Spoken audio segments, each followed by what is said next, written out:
ಗಣರಾಜ್ಯೋತ್ಸವ ಭಾಷಣ. ಮಾನ್ಯ ಮುಖ್ಯ ಅತಿಥಿಗಳೇ, ಆದರಣೀಯ ಶಿಕ್ಷಕರೇ, ಪ್ರಿಯ ಸಹಪಾಠಿಗಳೇ ಮತ್ತು ನನ್ನ ಪ್ರಿಯ ದೇಶಬಾಂಧವರೇ, ನಿಮ್ಮೆಲ್ಲರಿಗೂ ನನ್ನ ಹೃತ್ಪೂರ್ವಕ 77ನೇ ಗಣರಾಜ್ಯೋತ್ಸವದ ಶುಭಾಶಯಗಳು. ಇಂದು ನಮ್ಮ ದೇಶಕ್ಕೆ ಅತ್ಯಂತ ಹೆಮ್ಮೆಯ ದಿನ.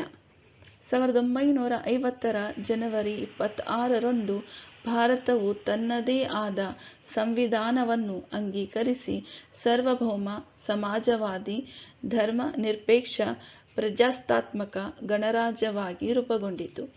ಈ ದಿನವು ನಮ್ಮ ಹಕ್ಕುಗಳು, ಕರ್ತವ್ಯಗಳು ಮತ್ತು ಜವಾಬ್ದಾರಿಗಳನ್ನು ನಮಗೆ ನೆನಪಿಸುತ್ತದೆ. ಡಾ. ಅಂಬೇಡ್ಕರ್ ಅವರು ಭಾರತೀಯ ಸಂವಿಧಾನದ ರಚನಾ ಸಮಿತಿಯ ಅಧ್ಯಕ್ಷರಾಗಿದ್ದರು ಮತ್ತು ಸಂವಿಧಾನಕ್ಕೆ ಬಲಿಷ್ಠ ಅಡಿಪಾಯ ಹಾಕಿದರು. ಡಾ. ಬಿ. ಆರ್. ಅಂಬೇಡ್ಕರ್ ಅವರು ಹೇಳಿದ್ದಾರೆ, ಶಿಕ್ಷಣವೇ ಮಾನವನ ಶಕ್ತಿಶಾಲಿ ಆಯುಧ. ಅದು ಸಮಾಜವನ್ನು ಬದಲಾಯಿಸುವ ಸಾಮರ್ಥ್ಯವನ್ನು ಹೊಂದಿದೆ. ನಮ್ಮ ಸಂವಿಧಾನವು ಎಲ್ಲ ನಾಗರಿಕರಿಗೂ ಸಮಾನತೆ, ಸ್ವಾತಂತ್ರ್ಯ ಮತ್ತು ನ್ಯಾಯವನ್ನು ಭರವಸೆ ನೀಡುತ್ತದೆ. ಈ ಮಹಾನ್ ಸಂವಿಧಾನದ ಹಿಂದೆ ಅನೇಕ ಸ್ವಾತಂತ್ರ್ಯ ಹೋರಾಟಗಾರರ ತ್ಯಾಗ ಮತ್ತು ಬಲಿದಾನ ಅಡಗಿದೆ. ಮಹಾತ್ಮ ಗಾಂಧೀಜಿ ಅವರು ಹೇಳಿದಂತೆ, ನೀವು ಜಗತ್ತಿನಲ್ಲಿ ನೋಡಲು ಬಯಸುವ ಬದಲಾವಣೆ ನೀವೇ ಆಗಿರಿ.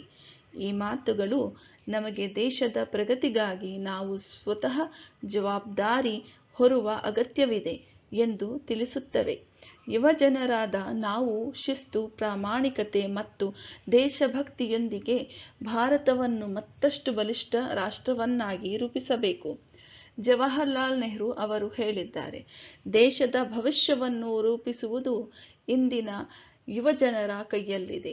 ಆದ್ದರಿಂದ ನಾವು ನಮ್ಮ ಕರ್ತವ್ಯವನ್ನು ಪ್ರಾಮಾಣಿಕವಾಗಿ ನೆರವೇರಿಸಿ ಸಂವಿಧಾನದ ಮೌಲ್ಯಗಳನ್ನು ಗೌರವಿಸಿ ದೇಶದ ಏಕತೆ ಮತ್ತು ಸಮಗ್ರತೆಯನ್ನು ಕಾಪಾಡೋಣ. ಕೊನೆಯಲ್ಲಿ ಜೈ ಹಿಂದ್. ಧನ್ಯವಾದಗಳು.